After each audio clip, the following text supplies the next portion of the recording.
Hey, everybody. Welcome to another session of Soul Therapy Live, where we talk about real issues, real faith, as well as engagement with the world that is around us. And so I am so glad that we are in the house once again. I promised you all that I would do a part two of our series in regards to grooming and self-care and things of that nature. And so before I get things started, I wanted to, you know, just start off with, just some encouraging words that I know there's a lot that's going on out there, specifically in the state of Louisiana.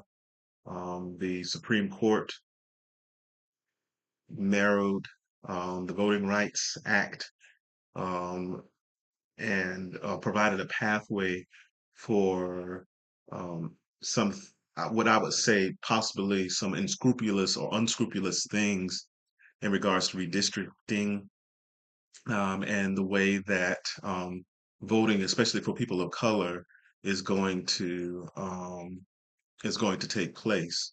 And so, please stay vigilant, stay smart, voting definitely matters.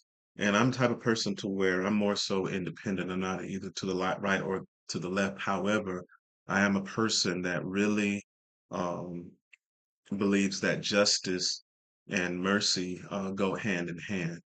And so, for all of those of you that may see this out in the Louisiana area, continue to keep your hands to the plow. Same thing here for Florida. We have certain things that's also coming in the legislature as well. Stay vigilant, stay aware.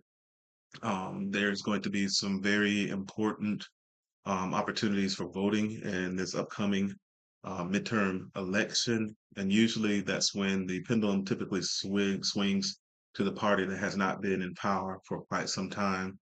And this always happens if you've said good morning for any length of time or for several years, things go back and forth and back and forth. But the climate, even right now, is definitely very unique, and there have been people that have been emboldened to really do some things that what I would call the very last hurrah, especially before the culture truly begins to change, and for our community specifically, where we become a minority, but we're really are going to be the majority in the next actually 10 to 20 years or so.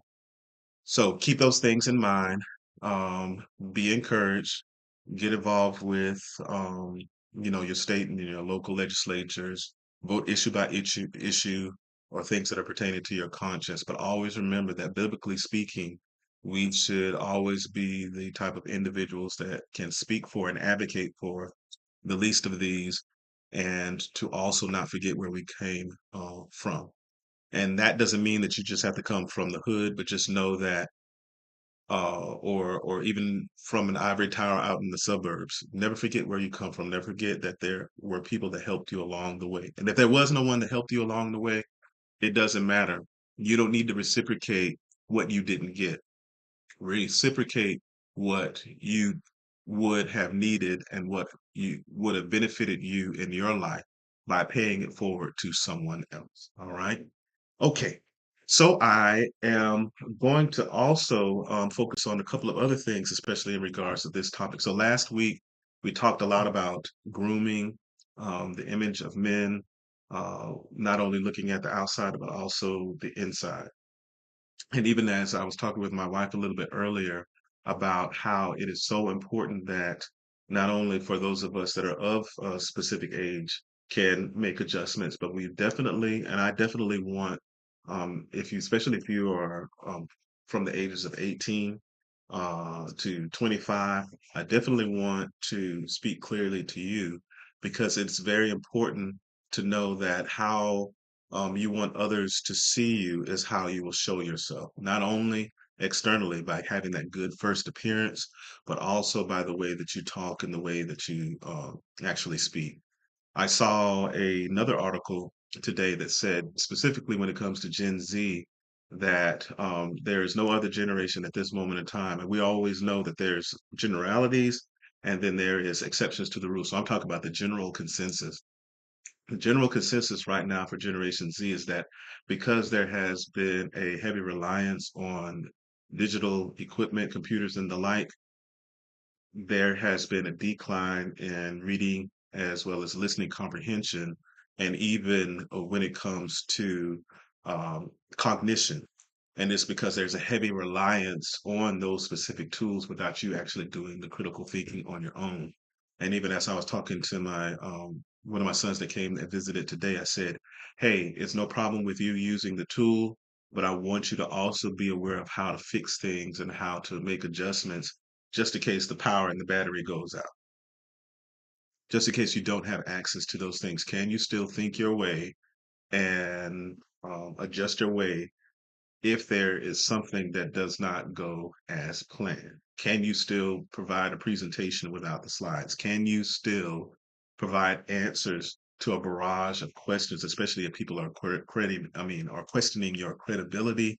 If you're a person that is a DEI individual or not, all of these things that people have come up with to try to discredit an individual. But always remember that are the imago Dei, right? And God has given you the ability to not only to think, but also have the character to match. That's a dynamite combination to not only have the character, but also the look.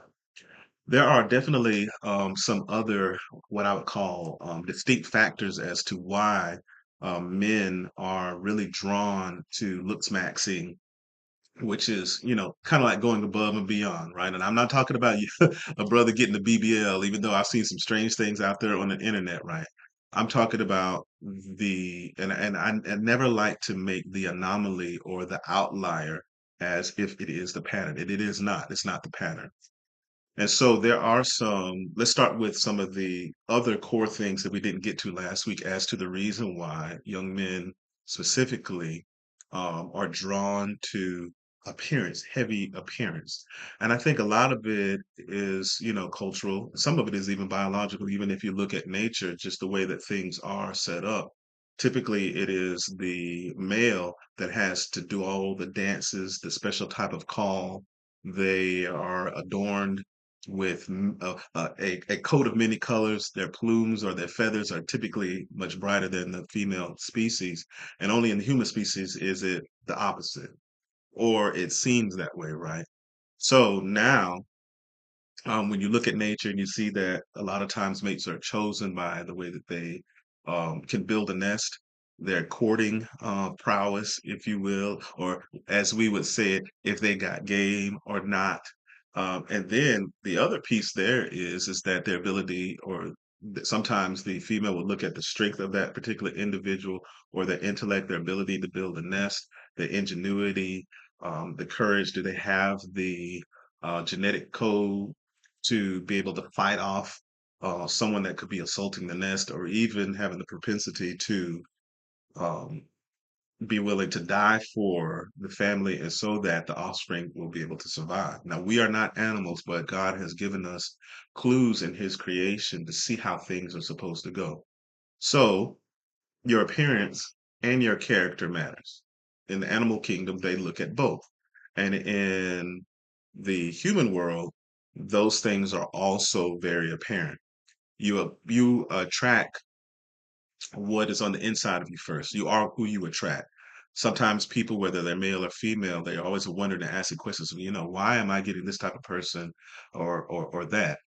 But oftentimes, even if you dress really nice, it is your character that draws or provides complementary to either those that have high self-esteem or low self-esteem in areas that you have not healed yet. And then we call ourselves trying to fix an individual. So those particular pieces, as well as other drivers, are catalysts as to why there's such a focus on the outside. The animal kingdom is one thing; those things are driven by instinct, and they're not looking at the newspaper to try to see what is the greatest fashion. Those are things that are inherent and that they are born with. But for the human world, we have what I would call one of the most revolutionary gifts that God gave us, and that is the gift of choice or free will.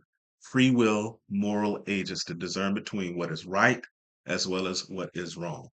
And some of those social drivers, as I kind of pivot a little bit deeper, are things that men really look for, such as respect, confidence, attraction. Do I look good? Do I smell good? Right? Competence. Can I speak intelligently in front of different audiences? Or from a biblical worldview, do I have enough wisdom to know when not to say something? It's kind of like, as the biblical text goes, and I'm paraphrasing here. It's better to be perceived as being wise, as opposed to you opening your mouth and then removing all doubt.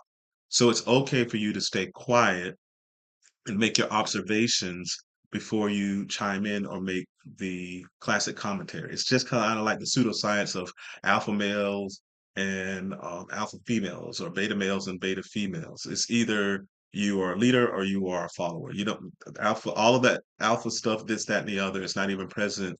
Um, it's not even present within the human species, right?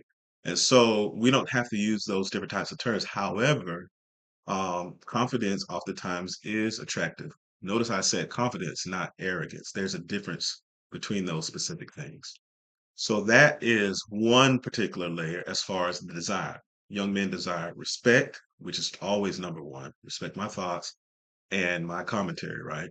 The confidence that is displayed, the attraction that is there. You don't have to look like, in my generation, Denzel Washington, or other people who are perceived like Shamar Moore, or I was about to say Cuba Gooding Jr. I don't know, or Maurice Chestnut. All of those individuals, in order to have value, there's people who don't fit into those categories, but they still look nice and they still present themselves very well. We've seen it plenty of times where the guys are walking in the mall and the guy is arm in arm with a young lady that looks like she's a 9 or a 10, but he is totally different. And there's various reasons for that. Sometimes they may lead with money, and that could be part of it, but then it could also be a person's personality.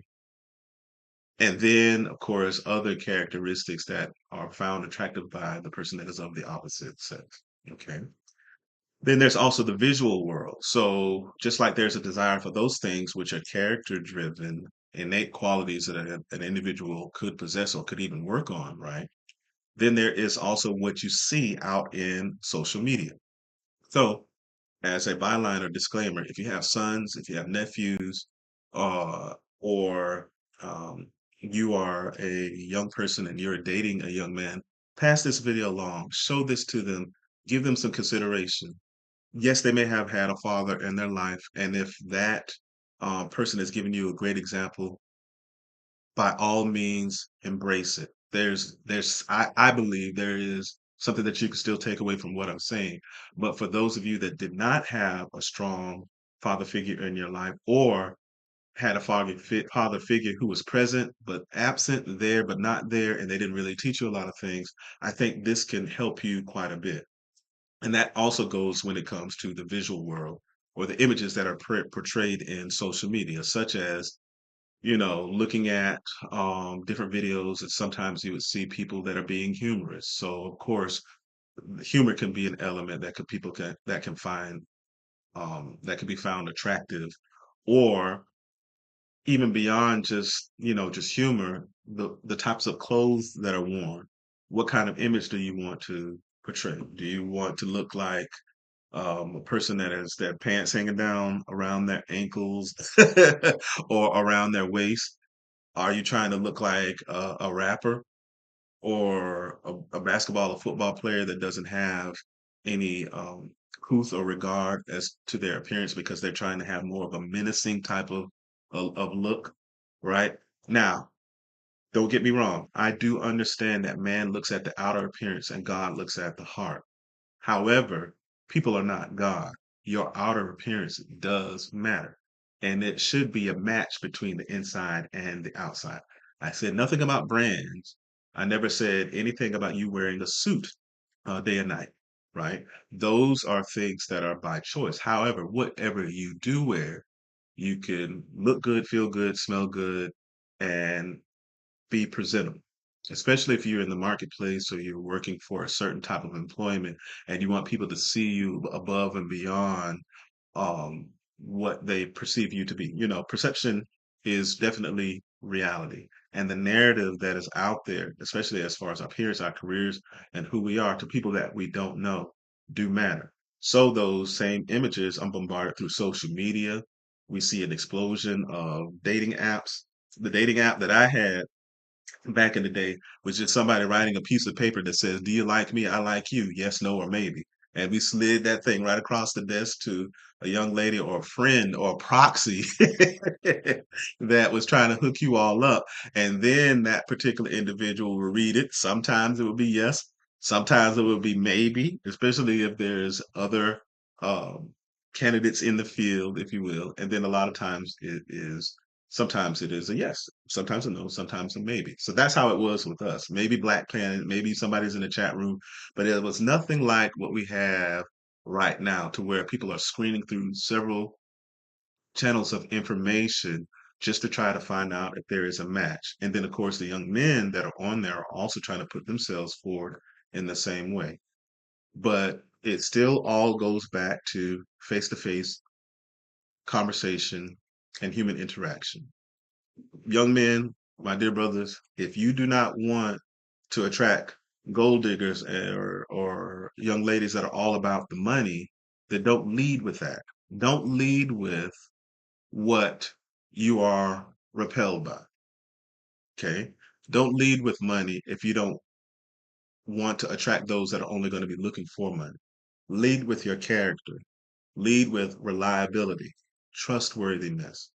There are a lot of people that may not deserve your time. However, if you lead more so with godliness and being a person that is truly of faith, then that is also what you are going to attract, right? And you also have to have the discernment to even filter out a lot of the imposters. We talk about this all the time. We always talk about one side of the coin where it is the women that have to filter out through a lot of things, but men, you have to do the same thing as well. You have to make sure that you also are choosing individuals, if that is your choice, that you're choosing people that is not just going to be somebody that is just a good shiny object that you can um, walk around as a trophy, because a trophy is just going to be on the shelf that it doesn't do anything. It looks good, but it doesn't do anything, right? So we cannot be superficial. If you don't want superficial, then you cannot have superficial. I don't care what Tanya TKO or Kevin Samuels or any of those videos say.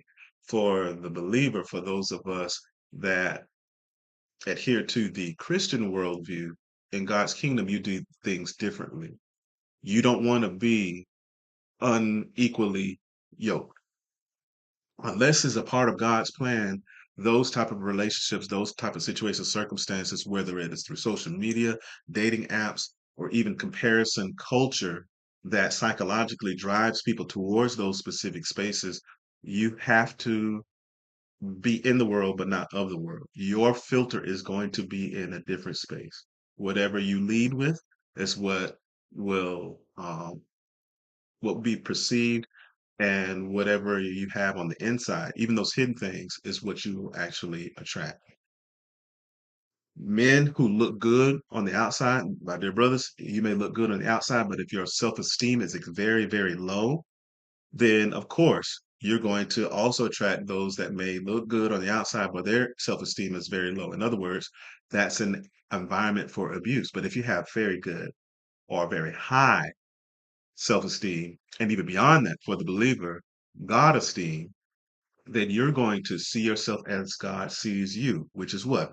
Fearfully and wonderfully made. God's creation, something that is of high value and precious, even outside of employment, a job, clothing, and or looks. Those are things that are nice to have. A lot of those things are necessities, but that's not what you lead with. The inside does count more than the outside. However, the outside does not need to be neglected or ignored. It is very important. Wear the right type of clothing. Have at least one suit. So I'll give you one example. So this, ladies and gentlemen, boys and girls, is a suit. You see that? Okay. So this is just a normal suit. And then of course I have um a handkerchief. Now if you've ever seen any of the videos of me ministering or speaking messages or sermon over the last 16 years, I have always worn at least some type of suit. And then I have different colors of this. Now, this may not necessarily be your style, but this, as an example, is the type of image that I want to portray. Things that complement my glasses. Some of you all may have seen that I have different colored glasses. Some of them are gold, some of them are white, some of them are blue. I know that I always have to wear glasses. I can't drive without them. I have a visual endorsement on my license. If I don't have my glasses on, if I get pulled over, then it's going to be problems with the authorities, right? Because I can only see so far. So I decided to get different colors of glasses so that it can match my outfits because there is a certain image that I would like to portray, one that is authoritative, something that is competent, et cetera, et cetera. So even if I do happen to wear something that's laid back or casual, like what I have on right now, I have my wedding ring so that I can send a message that I'm married.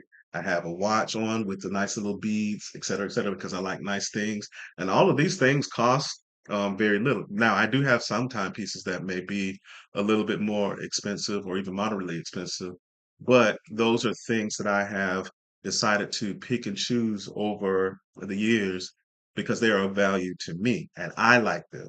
Sometimes I get colognes or different fragrances, and I might even get to that. I didn't even get to you with some of the colognes that I have, but I get those particular things because I want to portray a specific type of image, right?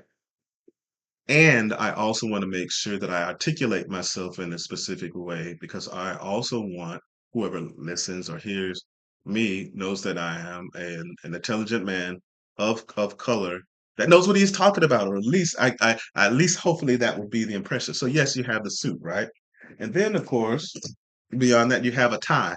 Now, I don't have the bow ties, but sometimes I'm gonna give you like a lesson, right? So sometimes bow ties are not necessarily the favorite thing, but they look nice. So I started wearing bow ties quite a bit, and I have the kind that are clip on. So all you have to do is just put this thing on, and then you clip it on, and then boom, there you got it. But I also know how to tie ties by hand. Now, there's different ways that you could tie. So people have different techniques as far as like how you tie bow ties, but I'm gonna go with the very classic one. So here's a regular classic tie, right? Had this tie for quite some time. Very nice. I like the nice little print on the inside of that. You see that? Some people say that you so bougie, Dr. Martin. Yes, I am. But I don't like to call it bougie or think that I'm better than someone. I just like nice things. Even if it's at a discount, I like nice things. So when I'm trying to tie a tie, and my father taught me this. So basically, I'll just kind of dip this down a little bit. So typically the way that you want to tie a tie is that you want to try to bring down the short part at least to the middle of your navel. Okay. At least down to the middle of your navel, especially if it's a pretty long tie. And then you do the following. I call it over, under, around. You see that? Almost making a double loop. And then also through. Okay. You see that? Through meaning through the hole or the knot that's in the actual middle. See that? So now I have my tie and I am ready to go with whatever suit or jacket maybe out there. Those are things that also can be actually used. Remember, I'll do it one time. And this is just a regular necktie. So if you like those quarter zips and things like that that people have been wearing quite a bit lately, then yes, you do need to have a tie. And of course, if you don't know how to get a tie, you can always get the snap on. I have the snap on bow ties, but I only do that when I'm like in a rush. And I also likes a lot of the colors that is out there for me. But then there's also the kind that you could just tie on your own as well, which I do know how to do that as well. And I only learned about that recently. I think maybe like 5 or 6 years ago, I started moving from the actual neckties to the actual bow ties, and I think that they look really nice. So one more time, again, you want to have it to where one side is shorter than the other, and it's usually the skinny part. The thick part is on the opposite side. So this is the skinny part. So again, you do the over, under, around, one loop, So the loop is already there. Okay. And then I'm going through the back part right here. Okay. Round and through.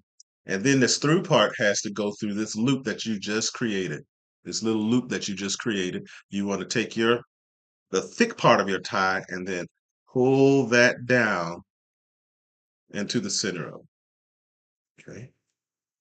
Until you get it. There's a lot of different videos that people have that are on the internet. And of course that you have also different styles as well, like ascots, the whole 9 yards that you can also wear. So that is part A of that. Another tip before I move on, as far as the quarter zips, right? As far as our appearance. So this is a quarter zip. I happen to like this style because it has the elbow pads on there. It just has a nice little distinct look to it. And I got these off of Amazon. It was like maybe like $32 for a quarter zip. Now we're in Florida, so you can only wear this for like 1 or 2 weeks and then you're done. Or if you happen to be in an office where it's very, very cold. So this is thin enough that you can wear. It's not a name brand anything. I just like it because it looks nice and it matches with a nice pair of cognac shoes. You can wear it with some khaki slacks and the whole 9 yards. And you definitely want to get something that fits your size, right? Now, whether you have a little belly, a big belly, it doesn't matter. You can always get the size that you are comfortable with. And of course, if you are self-conscious about your particular appearance, then make sure that you eat properly, drink lots of water, get your rest, do a couple of sit-ups or do sit-ups and just exercise as you need to regularly. But your belly doesn't go down based off of a whole bunch of sit-ups. It goes down based off of the diet that you have. And then my last tip, just going from the external to the internal, is how many buttons should I put together on a suit? So one of the things that I also learned from my mentor is that you have typically have three buttons or sometimes two buttons. So which one should I button it all the way down? Highly unlikely. So I'll give you the tip. The tip here is you button this one. This first button is always. So this button, if you have a suit and you want it to be closed, that always it should be tied together or should be buttoned up. Then the second button falls into the category of sometimes. Sometimes you can have two buttons, especially if you're a taller individual. I like to leave mine open because I like a part of my tie to actually show through the front of the actual suit. And then, of course, the very last button, which is at the very bottom, is never. So always, sometimes, and then never. Okay. And then you can move with that confidence. And of course, if you have the quarter zip goes, you have the dress shirt of choice. In this particular case, a nice dress shirt that is, how should I say, a white dress shirt. Make sure that your collars are not dirty, by the way. So take it to the cleaners or put it inside of the sink and you wash it with some cold water, so detergent and a nice little toothbrush around the collar because the neck can get kind of dirty. And you get a nice little white shirt, and they have stretchable white shirts and then you put a tie on, and then you put this over that, and then now you have a nice little tie that can pop along with the colors that are right here. Okay, so this is really good. And sometimes you can even wear a dark shirt, like a dark blue, and then you can also have like maybe an orange or another type of tie that's also under that. And these things are very, very inexpensive, just as a quick little tip for you. So that's just more so on the external side of things. But then, of course, there's more so the internal, right? So we talked about respect, we talked about confidence, attraction, how you carry yourself, confidence, being able to speak intelligently, but also not being an evil genius. It's very important for you to be smart, but also have character. And of course, a masculine instinct, right? We heard about a lot about toxic masculinity, but there's also positive and there is godly masculinity. And we know that the most, what I would call the best example of godly masculinity, of course, is Jesus himself. The way that he talked, he was firm when he needed to, he was gentle when he needed to. You won't really see many times when he raised his voice to his disciples unless it was something that was joy or it was encouragement or if he was trying to protect his sheep and trying to warn his sheep to those that were very religious and had the appearance of godliness, but were very far from the Lord himself. Or in other words, on the outside, they were talking about Jesus, Jesus, you're the best thing ever. But on the inside, there are anti-Christian atheists, right? It's very important for you to understand those distinctions. Appearance, as I close up, does affect first impressions, self perception, and of course, how men carry themselves. And there's a nice little verse of scripture that goes along with that, which is the following: The glory of young men is their strength, but the splendor of old men is their gray hair. And yes, ladies and gentlemen, boys and girls, I got my gray hairs. Now, I could have gotten some dark and lovely. That's like one of those old school products to make sure that all of this is black. I could have had all of the Beijing, but I just am okay with where I am in my life, right? I love the phases that God has brought me through. If you want to see Brother Pastor Martin with some black hair, look at my photos back when I was 28, 18 on back. I had a tape line down to my eyebrows, or at least close to that. No, I had all of that, but that was at that moment in time. And of course, things have changed right now. So what do? I try to make sure that whatever phase that I'm in, I try to make sure that I'm within that space, not dressing too old, not dressing too young, trying to be in that space where I feel comfortable, yes, with myself, but also having the ability to be able to read the room, because perception is important, and how you want to articulate, whether verbally or non-verbally, to the outside world is also very important. Okay. There's also physical benefits as well: improved health and longevity, increased energy and discipline, having better posture. There's a lot of times where people walking and they're all slumped over and their head is down. My dad used to always tell me, walk with your head up, son, arms back, chest out. Right. And I used to get that. I remember somebody told me, I was in one church service somewhere, and it was like, the way that you walk, you act like you all that. And I was like, yeah. Number one, I'm not the tallest person in the world, so I want to get every inch and not have my shoulders all slumped over, but I walk with my chest out and then my head up. What do I need to look down for? If I am proud of who God called me to be, and I see myself as a king and priest, and this is according to the scripture, then why will I hold my head down like a peasant or somebody that is not worthy, right? How you carry yourself flows from the inside and of course is on the outside, and you don't have to have thousands of dollars in order to portray a very wholesome type of image. It's really not about the brands, it's not the clothing, it's not the fashion sense. It's more about letting your character permeate from the inside and letting it also show on the outside. And then when you have that confidence, it'll build momentum, and that same type of momentum will allow for you to have options within your career. It'll give you flexibility within relationships, especially if you're courting. And even if you are in a relationship, it'll continue to allow for things to be new and also exciting, even if you're married for an extended period of time. I still want my wife, as I come around the mountain here, I still want my wife to find me attractive, the same things that I had when I first met her, at least as far as the timeless things, right? Because of course I've grown as a person and gotten better as a person, with God really being a major part of my life and also getting feedback from my wife. But even outside of that, I understood that the same thing that she was attracted to me with is the same thing that I want to enhance or to encourage all throughout the actual process. To not let yourself go and be like, oh, okay, well, I'm just working a whole lot. It has to go beyond that. They didn't marry your income, they married you. So it's very important that you take care of yourself and, of course, leadership, et cetera, et cetera.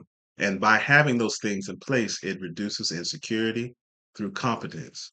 It does not promote denial at all. And of course, there's also other social benefits. Again, better first impressions, increased trust and credibility, and then, of course, confidence without arrogance. Your body is the temple of the Holy Spirit. Therefore, glorify God in your body. Exercise. Do push-ups instead of, well, I don't want to go to the gym. You don't have to go to the gym. You can get up every morning and you could do sit-ups, push-ups, and as my dad would say, deep knee bends. The old school coaches, the ones that had the really tight shorts that came all the way up to their navel, and they had that whistle with that tight shirt. Sit-ups, push-ups, and deep knee bends. The muscles help you to stay healthier and help you to ward off um, what I would call it. Let me put it this way: it helps you to boost your immune system and ward off disease. So remember, caring for your body is really about stewardship, and improvement can also be a form of worship as well.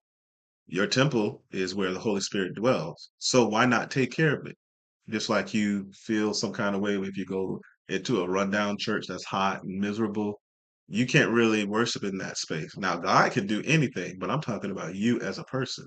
So it's easier to worship when your house is clean, you're eating healthy, and you have things that are in alignment. Remember that God said in his word that with long life, you, my dear brother, will satisfy him. In other words, it's great that Jesus came, lived, and died, and did massive things that have changed the world forever at the age of 33. So he was a young man. But for the rest of us who are not God and will never come close, God gives you years of being close to him, being a good influence to your family and to your community and beyond.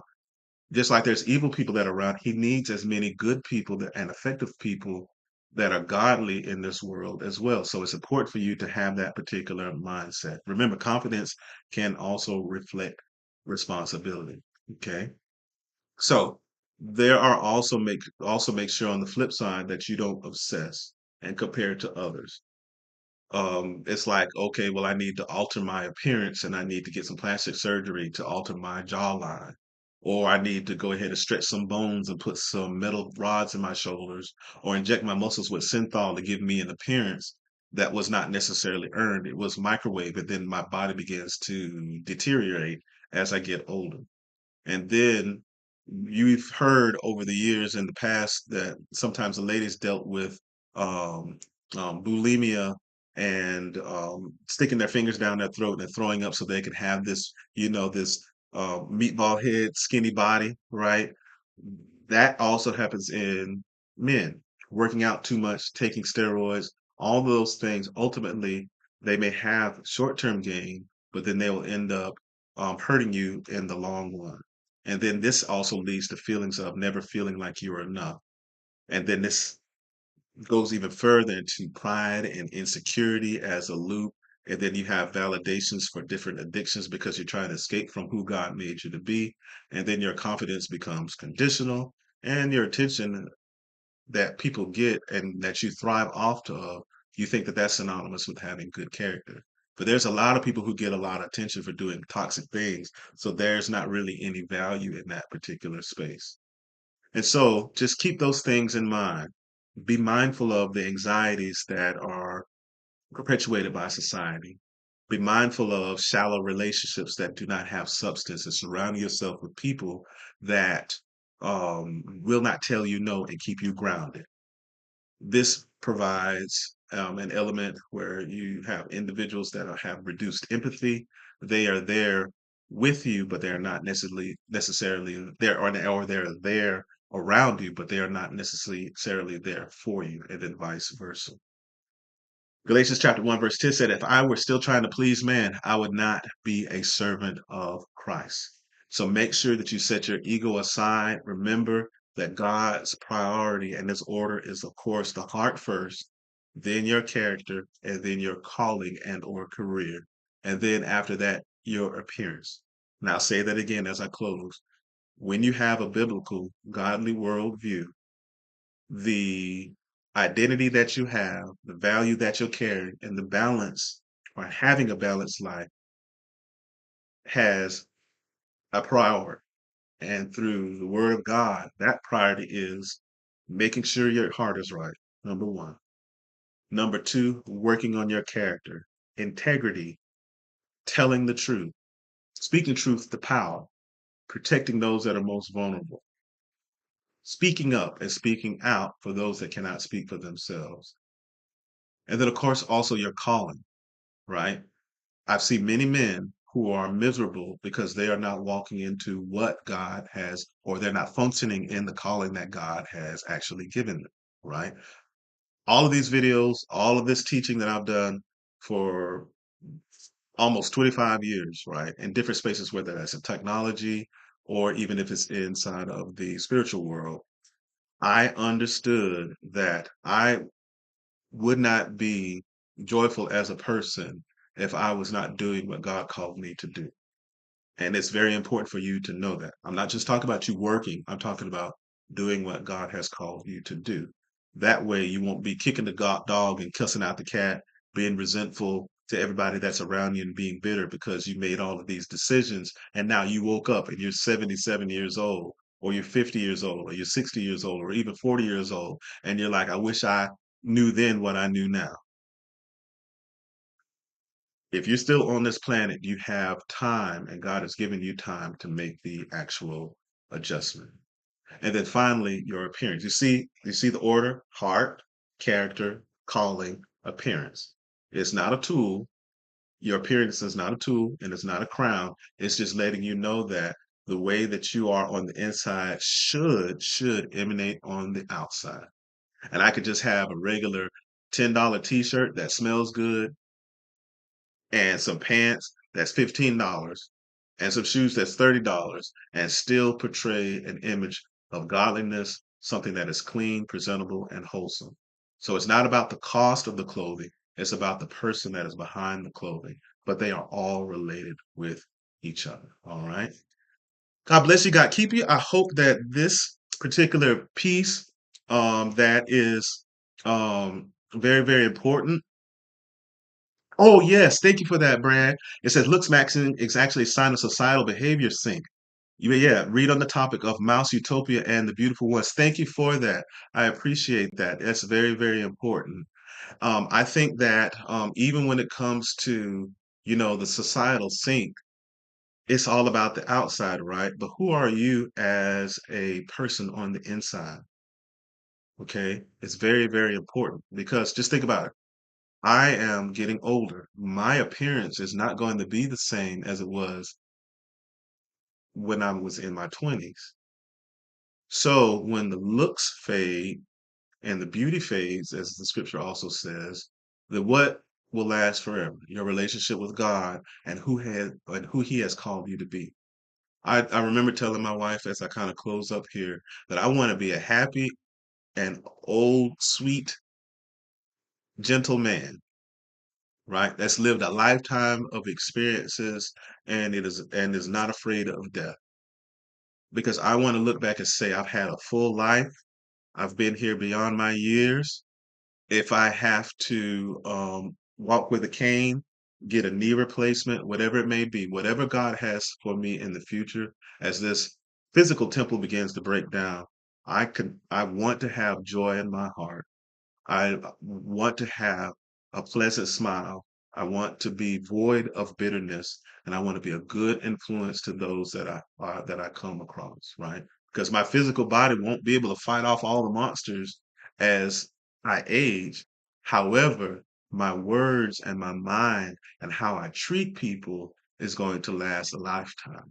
Very, very, very important. So thank you for that, Brad. Please, I hope and pray that you continue to support us as well. And so thank you for your commentary. Remember, the society is going to do what it's going to do. Society is going to society, but you individually don't have to go with the wave. Stand firm, be who God has called you to be. Look nice, feel nice. Don't be an incel, INCEL. I'll just keep that. You look that particular term up and don't feed into the red pill, blue pill rhetoric. You be who you are. You be kind. You be compassionate. You have character. Keep your word. Look nice and look the part. All right. So God bless you. God keep you. This is my prayer. This is Dr. Brother Pastor Andre Martin. And this is another session of Soul Therapy Live. To all my young men that are out there, remember, you are valuable. You are important. Don't lead with things that are superficial because that is going to be exactly who you attract. Lead with godliness, lead with good confidence, great self esteem, know who you are, and also recognize that life is a journey. It is a marathon, not a sprint. So even if you may not have all the money and things like that at 21 or 22 years old, don't even worry about that. Just continue to stay in your career, continue to stay on your path, even if there's a lot of doubts and people that are not even paying attention to you now. Don't let those setbacks or being ignored turn you into having a very bitter heart. Don't let your haters be your motivator. Let the joy and the love that you have in your heart be a motivator. It'll last you much longer. All right. Take care, everybody. Peace.